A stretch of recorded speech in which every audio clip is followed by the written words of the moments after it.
But first, let's get started right away. Five-time champion, three-time MVP Magic Johnson shared his thoughts about the series. Take a look at what he tweeted. He said, if LeBron keeps playing the way he's playing, the Cavs win the title. This will be the single greatest performance we've seen in the finals. LeBron averaging 41 points per game, scoring 123 of the Cavs' points over the last 3 games. So, Stephen, I'll start with you first. Do you agree with Magic? Well, I definitely agree with him, but the first thing I want to do is get on Magic Johnson. I appreciate you tweeting it all, but damn it, we miss you. Get your behind on First Take, especially in a city like this, okay? We miss you, man. Where you at, Magic? Making another $1 billion business deal? Can't blame you for that. Well, come on now. Pay a visit. With that being said, he's absolutely right. I think that when you look at LeBron James and the way that he has been playing, and you look at the magnitude of his performance, there's just no question that when you think about elite guys that have performed in NBA Finals history, what he has been doing without Kevin Love and Kyrie Irving, particularly against the best team in basketball supposedly this season, is absolutely astonishing, and there's just no way around it.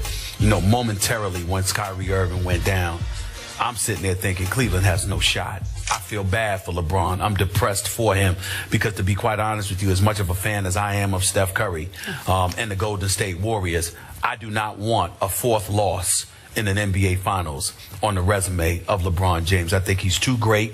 I think he's too great of an ambassador for the game of basketball. I think he's too special of a talent, a role model, and beyond.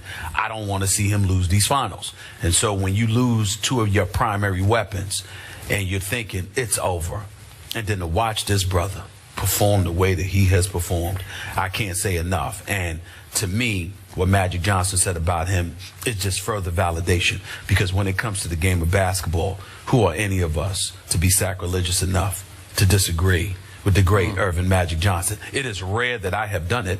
I'm entitled to do it because part of the reason I know basketball the way that I do is because of what he taught me. But in the end, it's still in all its Magic, and his words resonate profoundly. You know how much I love Magic Johnson, and he is on my Mount Rushmore, and we're about to discuss Mount Rushmore here in just a minute. Yeah. But I'm about to be a little sacrilegious here because I'm not ready to go this far at this point. Obviously, your Cleveland Cavaliers here are halfway home, but only halfway home. And I'm saying to Magic, I get where he's headed, and I know where you're headed. If LeBron James is the deciding factor on closing this deal in 2 more finals games, obviously it will be hailed as the greatest achievement of LeBron's career. But I got to tell you, I'm just looking at the first 3 games. Pump the brakes. Hold your horses. I need to see more from LeBron James. Love what I saw from him down the stretch of Game 3. And I sat right here in this chair 24 hours ago, and I paid tribute to LeBron James because he made 4 straight clutch free throws. No doubters. All 4 of them. Swishes. I'm in awe, man. That was good because LeBron has struggled, as we know, historically in late-game free throw shooting situations. But now this question, maybe a little prematurely, is forcing me to look back at games 1 and 2. And I'm going to have to be objective here because at the end of game 1, regulation, LeBron James, I thought, made the wrong choice. We know, we've seen him do it before. He pulled up, stepped back, took a fall-away jump shot, and missed it. And then down the stretch of game 2, at the end of regulation, he missed a shot at the buzzer. And then 3 straight times in overtime, I thought he came up small in the clutch. And he was saved by Delly. Delly took him off the hook in game 2. So I have to keep that in perspective if I'm talking about the greatest finals ever. I have to keep this in perspective. I saw in USA Today that the supporting cast, this Cleveland Cavaliers supporting cast, was referred to as a ragtag collection of cast-offs. I'm here to suggest to you today that LeBron's performance is being slightly overrated because the supporting cast is being way underrated. And I think you would agree with me that the Kevin Love injury was somewhat a blessing in disguise because it allowed the emergence of Tristan Thompson. I'm here to tell you, if Kevin Love were in the starting lineup, I'm not sure this would be happening right now. Go ahead. First of all, you're cruel. And I'm going to tell you why you're cruel. Because you know I'm sick. You know I'm struggling, congestion. I got static all in my ears, which is irritating me even more with my headache. And what do? You I don't think even. it's your sickness you is don't, static. you I don't don't hear even. anything. You don't even wait 10 minutes into the show to get on my last irritate nerve. you, yep. This is just cruel, Okay. Skip. It's just cruel, okay? Yeah. It's just the deal. what I do. Here's the deal. It is what you do, okay? All right? I mean, damn. I mean, the Excedrin hasn't even kicked in yet. You know I'm not well, and you're still irritating me already. You didn't even wait a half hour. Here's the deal. We talk about game one. We know that LeBron James made the wrong decision by not going to the rack. All right? We get that. Yep. He comes back in game two, does exactly what we chided him for not doing in game one. You still had a problem with that. He got He didn't fouled. make any of those shots. He got fouled. Well, he got hacked too. He got fouled on 3 occasions where there was no call. But meanwhile, Skip, the brother is averaging 41, 12, and 8. And I'm just saying, and listen, it's not. You are absolutely correct. You are absolutely correct when you talk in terms of efficiency if we're just looking at numbers.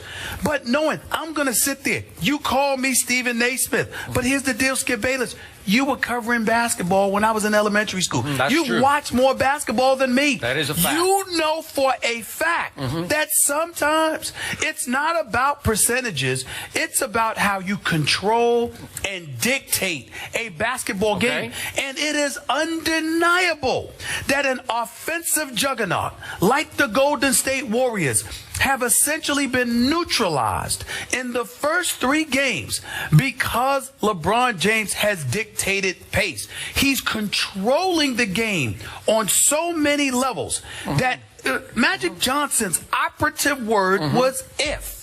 If LeBron I get it. Continue, he didn't sit there and say it was finished No, product. he did not. He said if. Okay. And you ignored the word if. Okay, I'm not ignoring it, but here's an if, and, or but on Kyrie Irving. The loss of Kyrie also came with a silver lining, to your point, because it forced LeBron James to be the primary ball handler. What do I always say about LeBron? Best point guard in the NBA. And he's able to control the ball and become the primary scorer. And I love him against this team as the primary scorer because this team, as of yet, has had no answers for LeBron James. Now, obviously, he has the second most misses through the first 3 games of any finals ever. But I have no problem with that because he is killing this team by walking the ball up the floor and walking it into the paint and walking the shot clock down to 5 and then sometimes either scoring or getting to the free throw line. That's how he's winning right now. And the other thing that Kyrie Irving's injury did, silver lining for Cleveland, it took all the pressure off LeBron James. He's playing with 0 pressure for the first time in his career. 0 expectations. And it allowed Golden State to sit back and take its foot off the gas in games 2 and 3. And I'm not sure Golden State can get its foot back on the gas. Yeah, but there's a couple of things that you're missing. Let's go to Love first and then Kyrie. Love, you're underestimating his impact. Even in a bad year, Love still averaged 16 and 10. In a bad year for him compared to the numbers that he puts up, Kevin Love is a sniper from long range. Okay. His ability to be out on the floor, spread the floor. You also have to remember there was 16 to 17 games this year. He didn't even play in the fourth quarter. So Tristan Thompson was going to be in there anyway. The point is you're underestimating the importance of having that extra body to keep guys fresh. Okay. That's point number 1. Point number 2, when you talk about Kyrie Irving, remember they lost that game in overtime. They could have easily won that game in regulation. With Kyrie Irving, maybe at about 65%. And he scored 23 points, and he was 23, great. 4 7 steals, and 6. had I'm the 2 telling you blocks right now. I'm telling you right now, and I've said this before. I get it. You talk about pressure all you want to. Kyrie Irving and Kevin Love, with the personnel they already had in place, I would have picked Cleveland to win this series in 5. In 5? In 5, they'd have took Golden State so you out. would rather Kevin Love be playing 70% of the time? No, Kevin Love would not have been playing. Yes, he would have. No, he would not have. If he was healthy, no, he would not have. Skip, he wasn't playing 70% of the time when he was healthy. He would sit some fourth quarters. That's right, Skip, and that's what I'm saying to you. Okay, again, 3/4 of a game is 75%. Skip, arguing by not letting me make my point. You're not letting me make my point. I'm saying to you that when you are able to have bodies and throw versatility at somebody, You can dictate pace in one-dimensional ways like LeBron is doing, or you could sit there and manipulate the action by throwing a bevy of looks at somebody and setting the pace. Now, you might give up a few extra points, but that's because you're flowing the way that you want to flow, and you can turn on the afterburners at your discretion. Imagine if you didn't have to do it for 4 quarters. Imagine just for 12 minutes, 10 minutes, 5 minutes, you're able to take the lineup that you have right now, fresh, because Kevin Love and Kyrie Irving was already in the lineup, and throw the kitchen sink at Golden State at a moment's notice to derail them. Okay. All of a sudden, you can make that difficult as well. So there are various ways to skin a cat. All I'm saying to you is that as great as the Cleveland Cavaliers have performed in terms of expectation, do not underestimate how much better off they would be with Kevin Love and Kyrie Irving available to them. Because then, I believe, as much as I like Golden State, I believe Cleveland would have blown them out of the building. Well, they blew them out the other night. They're up 20 late in the third quarter. No, I'm just saying to you, Okay. but what you saw by the 20 up in the third quarter, they would have been doing that throughout the series. Okay, we have 2 more big wins to go for LeBron James and company.